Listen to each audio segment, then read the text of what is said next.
नमस्कार दोस्तों, आप सभी का स्वागत है मेरे चैनल कहानियों से रूबरू में। आज मैं आपके लिए महात्मा बुद्ध और गिलहरी की एक छोटी सी कहानी लेकर आई हूँ।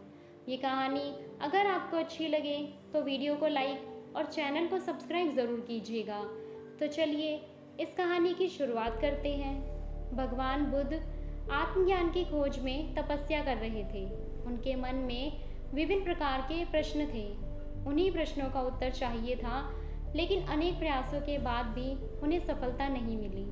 वे आत्मज्ञान की प्राप्ति के लिए कठोर तपस्या करने लगे।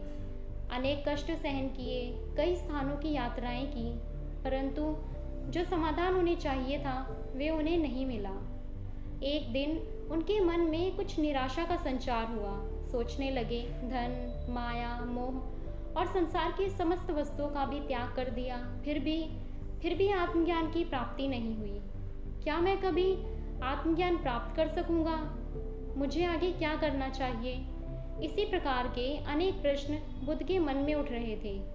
तपस्या में सफलता की कोई किरण उन्हें दिखाई नहीं दे रही थी। बुद्ध ने प्रयासों में कोई कमी नहीं छोड़ी थी। वे उदास मन से इन्हीं प्रश्नों पर मंथन कर रहे थे। इसी दौरान उन्हें प्यास लगी। वे अपने आसन से उठे और जल पीने के लिए सरोवर के पास गए। वहाँ उन्होंने एक अद्भुत नज़ारा देखा। एक गिलहरी मुंह में कोई फल लिए सरोवर के पास आई। फल उससे छूटकर सरोवर में गिर गया। गिलहरी ने देखा फल पानी की गहराई में जा रहा है। गिलहरी ने पानी में छलांग लगा दी। उसने अपना शरीर पानी में भिगोया और बाहर आ गई। बाहर आकर उसने अपने शरीर का सारा पानी झाड़ दिया और पुनः सरोवर में कूद गई।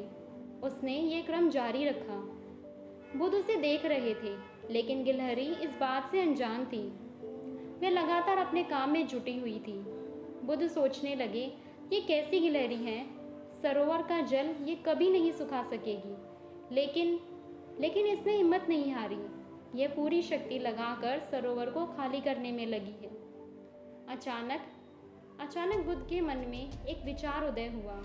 यह तो गिलहरी है, फिर भी अपने लक्ष्य को प्राप्त करने में जुटी है। मैं तो मनुष्य हूँ।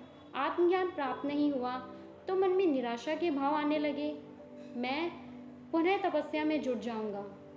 इस प्रकार महात्मा बुद्ध ने गिलहरी से भी शिक्षा प्राप्त की और तपस्या में जुट गए। एक दिन उन्हें आत्मज्ञान प्राप्त हो गया और वे महात्मा बुद्ध हो गए।